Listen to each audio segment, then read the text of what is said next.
This podcast contains our own personal views not associated with any organisation. Coronial contains descriptions of death inquests that may be graphic and disturbing to some listeners. Discretion is advised.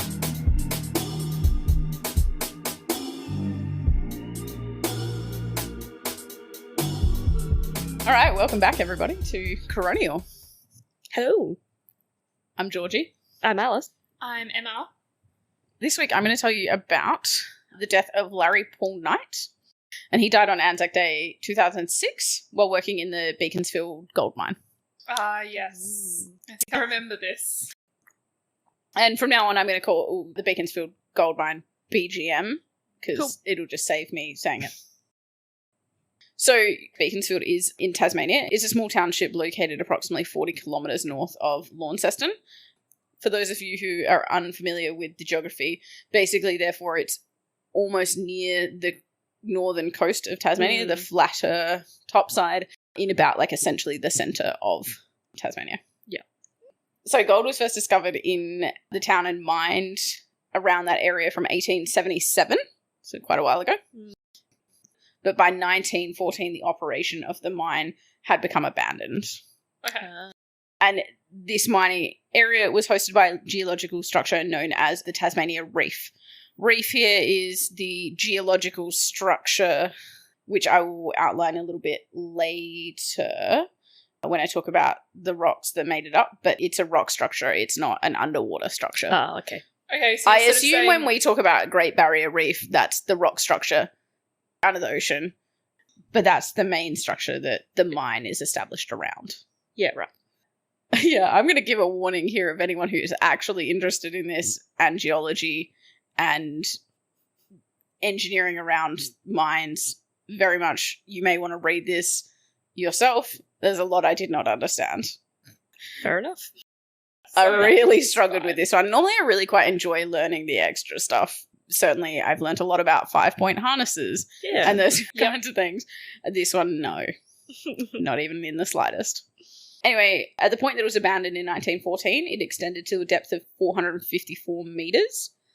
And then from 1969, it was re-established into the organisation Beaconsfield Mining Group. And by 2006, when this event occurred that led to the death of Larry Knight, the mine's decline had been advanced to just below 1,100 metres, and ore extraction had progressed to 980 metres. Oh. That's a long way down. Yeah. It is quite a moderate way down. I presume the plan was to keep going below 980. Like, I presume you dig it out and then you do your extraction. I'm not entirely sure why the two of them are two different levels. But anyway. Me neither. So which one was deeper? The mine advanced to 1,100 and the ore extraction progressed to 980. Yeah, okay, I've got no answer to that. Yeah. The underground workings at BGM were accessed via a vertical shaft initially, and then below that there was a gently spiralling decline. My autobiography? Developed in the footwall of the reef. Ore was hauled by a truck along those, so they're pretty big, and then hoisted up the vertical shaft in 6-ton skips. And did the humans get down there the same way that ore Honestly, got they up? didn't actually Didn't describe they go? I that. remember they got up in a lift. Didn't Yeah, I they? assume the vertical shaft contained a lift that carried both ore and humans. So on the 25th of April 2006, Mr. Knight, Mr. Todd Russell, and Mr. Brent Webb were all rostered to work the night shift. So they were directed by their shift boss to continue erecting a bund wall beneath a recently mined panel. And it was during this process that Mr. Russell and Mr. Webb were working within an open metal cage, and Mr. Knight was within the cabin of a telehandler. For those who don't know what a telehandler is, think cherry picker cross forklift. Okay. Uh-huh. That's what he was working in. So basically down in the mine, he was using that to haul various equipment that they needed Right. for the move people stuff that around. were doing the stuff within the metal cage, the two other guys. And did you say it was an open cage? Yes. So like enclosed on the top I don't and know open where on the sides, I don't know where or- the enclosure was, but when rocks fell, they lived. So So it probably had I assume bars on the top. but maybe side was fine. Or maybe like one side was open. Yeah. Two sides. Yeah. I don't know entirely. I don't know why they needed to be in the middle cage. I don't know much more around that. Yeah, fair enough. Basically, they were constructing a retaining wall for, like, storing things. To try and stop the rocks from falling. Ironically. No, for the purpose of containing materials. Like rocks. Well, I mean, they're Like in a mine, so probably. So he was in a telehandler, moving stuff around for the others that were working within this cage. At 9:23, a local magnitude 2.3 seismic event occurred that caused 3 falls of ground within the 925-metre drive, the one that they were working in, as well as one of them occurred at the 915-metre level. The seismic activity was not a natural phenomenon. It's not like a normal earthquake. It was activity that occurred as a direct result of mining in that area. Oh, okay. And induced by the activities that were being conducted there. Approximately 800 tons of ground engulfed the telehandler and caused the entrapment of Mr. Russell and Mr. Webb within the metal cage. Yeah. That's a lot of weight. So much rock, right? I can't even imagine what that physically looks like. Yeah, because for me, like, in my mind, I'm like, yeah, they're in a small metal cage and he's on, like, a bobcatty, forklifty, cherry pickery thing, you know, like, but they're 900 meters below ground. And then 800 tons and then, of rock and so, earth like, just fell on them. It must be a very vast space that they're working in. They're not Yeah, just in that's what I'm imagining. Yeah. It's quite a large space. Absolutely. Dark. I assume they have lighting. But I still think it's going to be very dark once those rocks are fallen. Absolutely. And all the dust that would have been kicked yeah. A lot of the things that they used to create a suitable working environment probably wouldn't have been effective anymore. Yeah. Not that it becomes a suitable working environment after 800 tons of rock fall. So a remote-controlled bogger was used in efforts to remove the fallen ground, and on the 27th of April, 2 days later, it was at this time that the body of Mr. Knight was discovered. Right. Yeah. An autopsy concluded that his death likely occurred shortly after the ground fall as a result of the multiple injuries he sustained when he was buried by rockfall. Yeah. So there was no evidence to suggest that he survived and then subsequently died. It was that he likely was deceased as a result of the event. Yeah. And how did they know that something had happened down there? Did they have any monitoring systems down there? They would have be monitoring alerted systems like located around the mine looking at seismic activity. Yeah, okay, so they would have seen that and they were like, oh, wait, hang on. Yeah, something's happened. Yeah. We haven't heard from these Larry, people. Todd and Brent, and it's down this drive where they were working. Yeah, gotcha. Cool. It wasn't until the 30th of April that it was identified that both Mr. Russell and Mr. Webb remained alive but entrapped within the rockfall. Wow. So that's why I think it became such a publicised event. Yeah. Because it took them 5 days. So they assumed they were digging for bodies. Yeah. The other 2 falls of ground that I mentioned then hindered the access to getting to the trapped men, and hence they were required to build a purpose-built tunnel to them before they could get them out, and this took a subsequent 9 days, leading to a total of 13 days of entrapment. Yeah, I was going to say, like, that building a new tunnel in a mine that deep. Yeah. That's not and trying to make sure that you're not going to have another, like, rockfall. Yeah. At the same time. So, yeah, they were trapped for a long time. They spent 5 days being unknown that they were still living, and, it would have been a small, dark, enclosed space that would have been horrendous. And could they get food or water to them? And did they know that they were going to be rescued? Like, obviously they didn't know in their first 5 days, because after that, this is only going back to my memory of the news reports of the time. Nothing was documented about these other 2 men other than they were freed. Yeah, okay. It didn't go into them at all because it wasn't investigating their existence. Yeah. But my memory from back then was they were trying to figure out how to get them food and water, but I don't know how successfully they could. My memory is they came out very dehydrated. Oh, you would. I mean... Yeah, even so if they could get some water to you, you're still... So I assume that they didn't get, particularly decent supplies. After that, the mine was immediately closed. I wonder why. For the recovery operations, but then also BGM didn't want to resume until safety could be confirmed. And so a safety commission occurred. And this ultimately was conducted by the mine with oversight from WorkSafe Tasmania. And so my initial flag here was like, so they just let the mine that it occurred in take care of checking whether it was safe. That seemed like a conflict of interest to me. Yeah. But with the oversight of WorkSafe, and a lot of what this inquest comes from is that inquest that the mine did, and it kind of all seemed that everyone involved in the inquest, including the coroner, was accepting that this was adequate evidence because it was an adequate inquest completed by them. So yeah, just gonna go with that of like, okay, that everyone seemed okay that it was of reasonable quality without any concerns there. Yep. So the major recommendations of the safety review included changes in the mining method to include footwall drives in those areas of mines affected by seismicity. And this method eliminates the need for workers to even be present in the ore drives during ore extraction, therefore eliminating the risk of rockfalls occurring where personnel are. And so that was the main thing that kind of came from that. And so we're going to go through how they'd not already got there in the first place, essentially. It came down to the safety and risk assessments performed by BGM and concerns around the adequacy of them. WorkSafe Tasmania's previous oversight requirements and oversight into the mine prior to this event, along with a brief discussion about the mine's financial state and whether that had any implication to the events that happened. So now I'm going to tell you about the geology of the mines. Bear with me on this. Don't ask me any follow-up questions.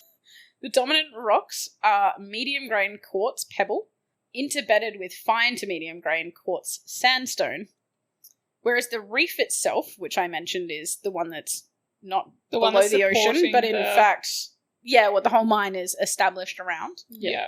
is a result of a series of fluid injections along the sheared conduit and predominantly consists of laminated vein quartz and laminated anchorite sulfide.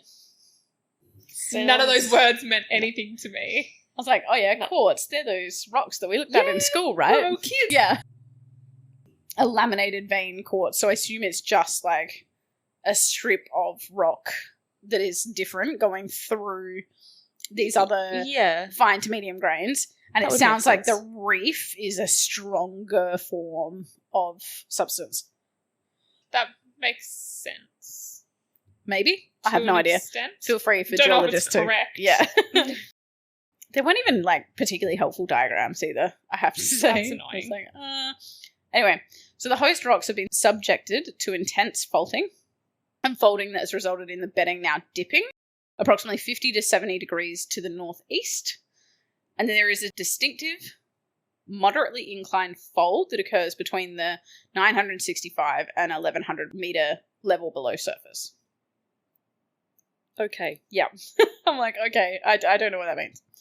Additionally, regional scale faulting has also allowed the development of some transverse shears.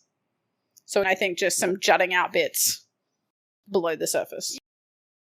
The rocks were rated to be between fair and good, but the reef itself was noted to be strongly microfractured. Microfractured is where there are healed discontinuities that appear throughout. Okay. Well, microfracture. That makes sense to me. It's a little break. Yeah. I don't think about it with rocks, though. I think about it with bones. Yeah, me too. This is an issue during the mining process as increased strain causes the reef to break on pre-existing microfractures into very small pieces, leading to reduced strength in the reef. Yet the host rock, not the reef, was felt to be less subject to microfractures itself. Probably But- because it's stronger, right? No, I think the reef was stronger, but Yeah, had that's what more I mean. Like, fractures. the reef is stronger. Yeah. Oh, it has more fractures. So the reef is stronger but has fractures, whereas the host rock doesn't fracture, but when it breaks, it's a fine to medium grain quartz and sandstone.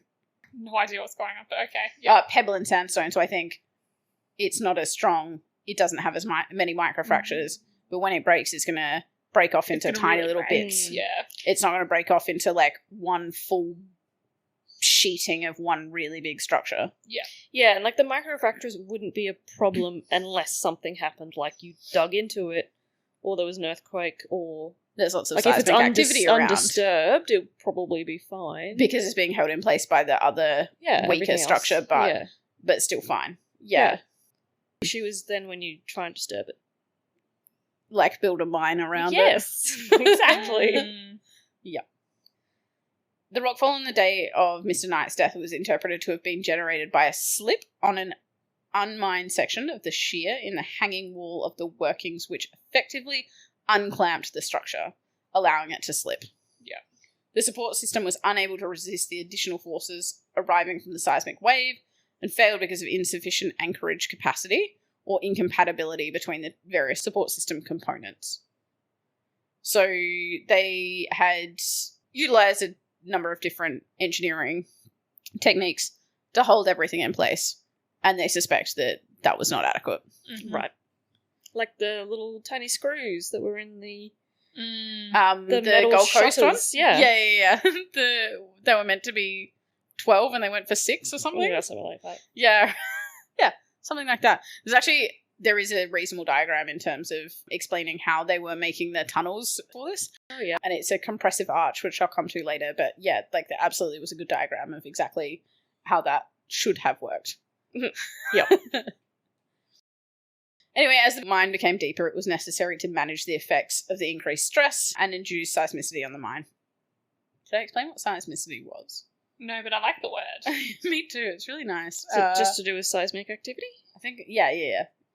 So mining-induced seismicity is the response of the rock mass to stress redistribution as a result of mining activities. This response mechanism can either be a forced movement on existing structural defects, such as a fault, shear or bedding plane, as opposed to passive movement where the block just slumps or slides or falls under the influence of gravity. Seismicity could also be the failure of intact rocks or a starburst or a combination of the two, so forced movement or failure. It can take the form of many small incremental events where stored energy is released over time over a long period of time, or it can take the form of a single large event where the majority of the stored energy is released instantaneously, or again also a combination of the two, so a few little ones and a big one, or a big one. And this one was a big one. Yes. The largest previous one that they kind of talked about in this was a 2.0 and this ended up being a 2.3. Yeah, right. The mine first became aware of mining-induced stress and seismicity in 2002 when it was still driving at 760 metres below. So it had been going on for a number of years. And so as a consequence, they had ultimately, along the way, had a number of systems in place to measure the seismicity, as you asked before. And so they, at the time of the event, were using a 12-channel ISS microseismic system, which recorded in real time an estimated event location and magnitude of seismic activity. And this had been installed since August 2005, so a little under 12 months. And then analysis of the data was carried out, or could be analysed in real time. Following the death of Mr. Knight, they also reviewed the data and it showed an increase in number of events occurring in October 2005, as well as since the beginning of 2006. Essentially every single month had consistent increased number from previously reported. The peaks that of these should have been a red flag. Yeah, essentially. They should have known, but at the same time, we'll come to it. The coroner essentially said, though, it was still difficult, even knowing that that was happening, to predict how, when, and where. Yeah. To have actually been able to prevent from that knowledge. And so it's kind of all well and good to measure, but can you actually do anything about it? Yeah. And it sounds like, well, yes, they could. They needed to have improved their other structures. So just recording the data wasn't super helpful. Yeah, if you're recording the data but not doing anything with it, then yeah, that's useless. Although there are some like other hints of like, well, if you see a build-up or if you suddenly see a patch of a lot less seismic activity, is it going to lead to, as I said, that alternate option where it releases a huge amount all at once as well? Yeah, so seeing dips in activity actually could also be a concern. Yep. And then, what they were seeing when they analysed the data as well was that peaks of activity were interpreted to correspond with production of stope blasting in highly stressed pillars when following relatively quieter periods of mining. So they could also align them with certain activities that they were doing. So another point to be like, well, if you know that that activity is increasing at the times that you're doing these things, what are you doing about others like worker personnel safety during those times, knowing that they're higher risk periods. Yep. There was no evidence to suggest that the shears or faults located in the hanging wall that occurred in this fall had previously demonstrated seismic activity that could indicate that it was likely to occur there either.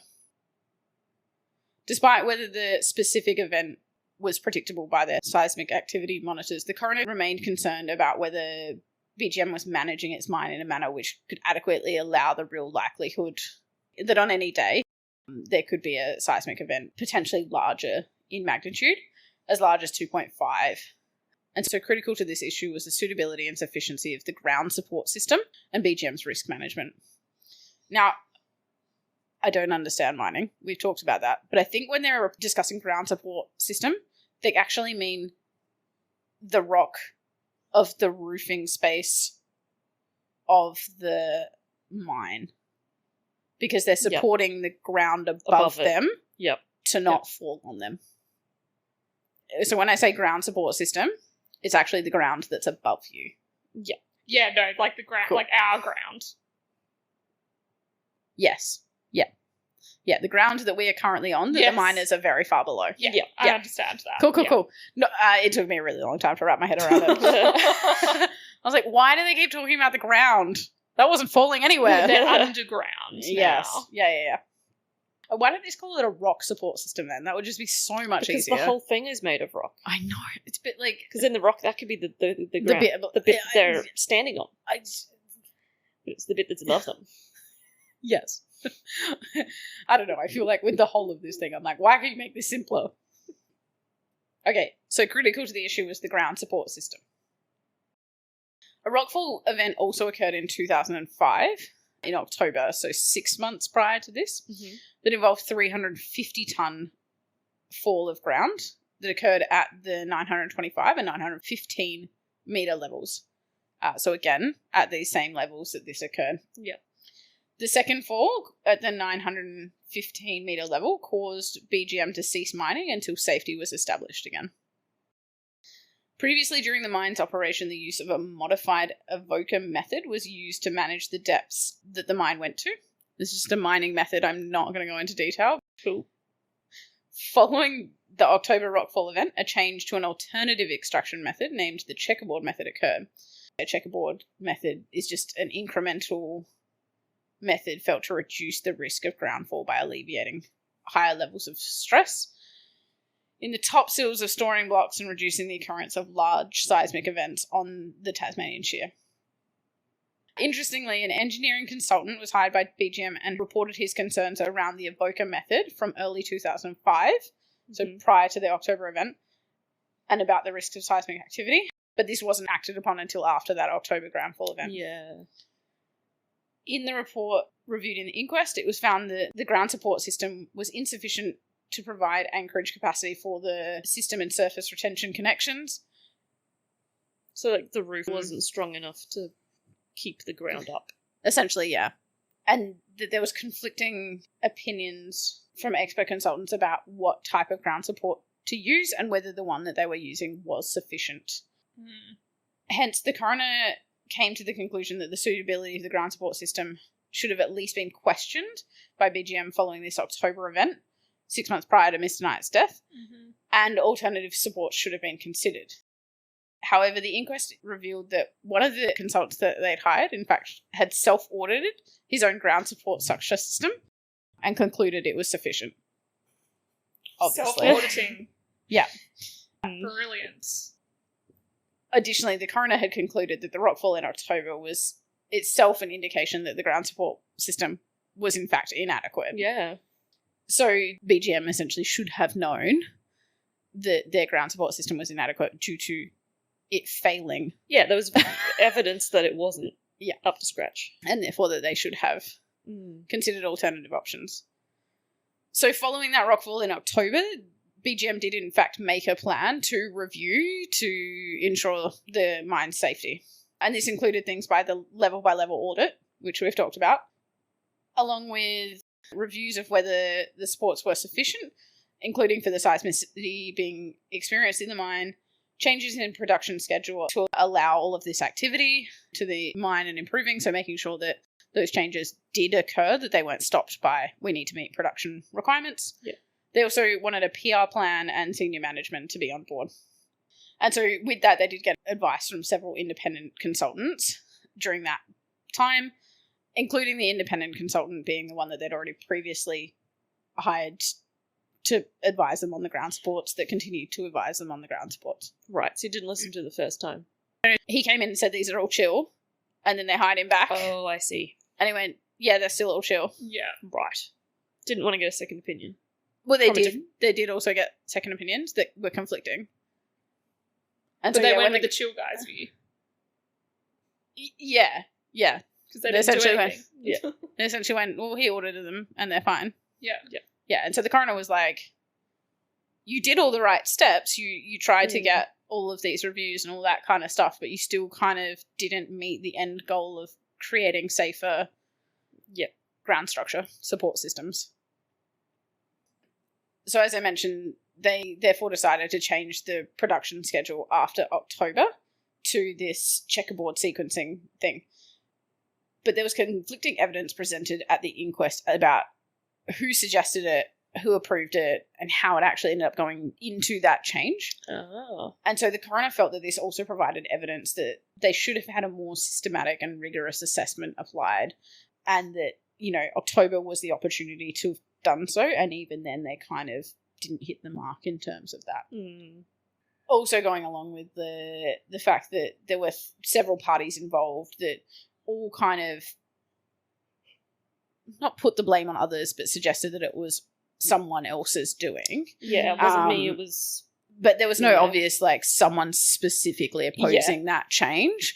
So he was kind of saying, well, you must have all therefore passively agreed at least by letting it happen, because you will have reasonably known it happened. And so it comes back to some of those other points that we've talked about of people willingly ignoring issues doesn't mean that there isn't still some blame applied if you still allow it to happen. Yeah. Blame's not the right word. Anyway. And so the coroner ultimately said the likelihood would have been significantly reduced had BGM adopted and applied more thorough and rigorous assessment to the process, as this may have led to the identification of inadequacies in the ground support and hence changes to mining methods that reduce personnel risk, such as the method that has ultimately been put in place where they aim to just not have personnel involved in the ore extraction in the first place. Yeah, right, so not actually having anyone underground. I think it's entirely underground, but in that specific process that they were doing, that they were doing at the time of the rockfall. Yep, It didn't necessarily lead to the rockfall, but that resulted in them being there at a higher risk time that they said they probably could have predicted based on the seismicity activity monitors, and that they were more likely to have higher seismicity at this particular point in their production schedule. And so therefore they should try to reduce numbers in these high risk areas at those particular points in time. Yeah. All that kind of stuff. Yeah. So they didn't have a huge amount of people in the mine at the time, and only 3. In that particular drive. Right. There were more people. So, I mean, that was at 9:25 Yeah.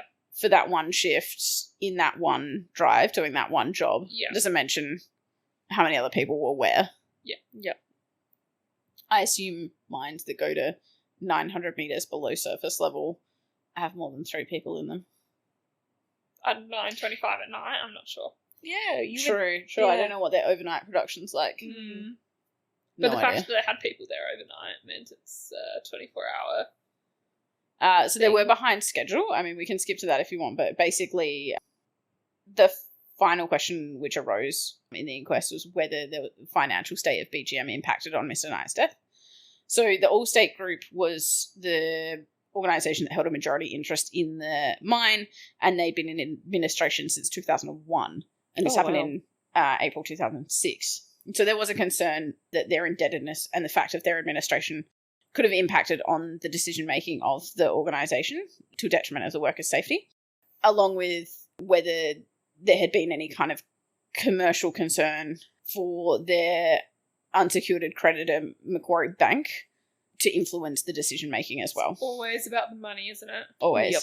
And so the mine in April had been behind its production targets, and it was significantly behind, and so they had put in an accelerated schedule that had actually got them caught up, but was in the 5 days preceding Mr. Knight's death. This is reminding me of the Royal Show. Yeah. Where they're like, we had downtime because the thingy was broken. Yeah. So we better get as many But- people in as possible, keep it open for as long as possible. But the coroner, from his evidence throughout this inquest, didn't find any evidence to say that there'd been any financial influence that had led to compromise of safety of the staff. Okay. So Which was really good. And his argument to that was, well, in October, when they looked at needing all of that additional resources to look into safety, they did it without compromise. When they said that they needed to slow or halt production to look into safety, they did it without compromise. And therefore, even though it would have impacted their financial situation in a worse way, they still did it, even if it wasn't necessarily the best safety inquest that could have been done, as evidenced by the fact that they still didn't necessarily make the improvements that should have been made. Yeah. That it wasn't from a financial gain perspective. Yeah, okay. Finally, the involvement of WorkSafe Tasmania was criticised a bit in this. It, as a overseeing organisation and governing body, should have been providing oversight to the mine, and it was required by legislation for workplaces to give notice of dangerous incidents as part of the Workplace Health and Safety Act 1995, including if a person is killed or suffers serious bodily harm, or if a dangerous injury occurs of which a person could have been killed or injured. Yeah, so that October one should have come under that because someone could have been killed. Yeah. And it actually did, and WorkSafe Tasmania was immediately involved and notified of that event. Okay. However, due to staffing limitations, no site visit was able to be conducted, and hence BGM was permitted to manage the investigation without WorkSafe Tasmania involvement. Am I having deja vu? Have we done another case where... Like, WorkSafe didn't get involved? because they were understaffed? Or they were heavily criticised for... Wasn't it the Royal Show? Yeah, probably. Because they were involved. Must have been the show. I reckon it was the show. It might have been. Anyway. Because I think there were a couple of different WorkSafes involved because it travelled around. Yeah. Yeah, theirs was mainly the lack of communication between them. Yeah. But I don't know, that just gave me major deja vu. So, hence BGM was permitted to manage the investigation without WorkSafe Tasmania involvement. The coroner felt, and I quote, this was an abrogation of its statutory duty to inspect, monitor, and enforce safe work practices at the mine, thereby denying Mr. Knight the layer of protection which he was entitled to expect from a properly functioning inspectorate. But the coroner did concede that it did not necessarily hold WorkSafe Tasmania responsible for the events that led to Mr. Knight's death, just because they hadn't been following up on that. Yeah, I guess in the end it is the mine's responsibility. Yeah, like, I guess he was like, well, they were aware, they had been informed of the outcomes of BGM's investigation, all that kind of stuff. Yeah. And so their lack of involvement wouldn't have changed those steps. Yeah. Additional to the reduced involvement, it became apparent that WorkSafe Tasmania were also not informed of all significant falls of ground that occurred at BGM, though.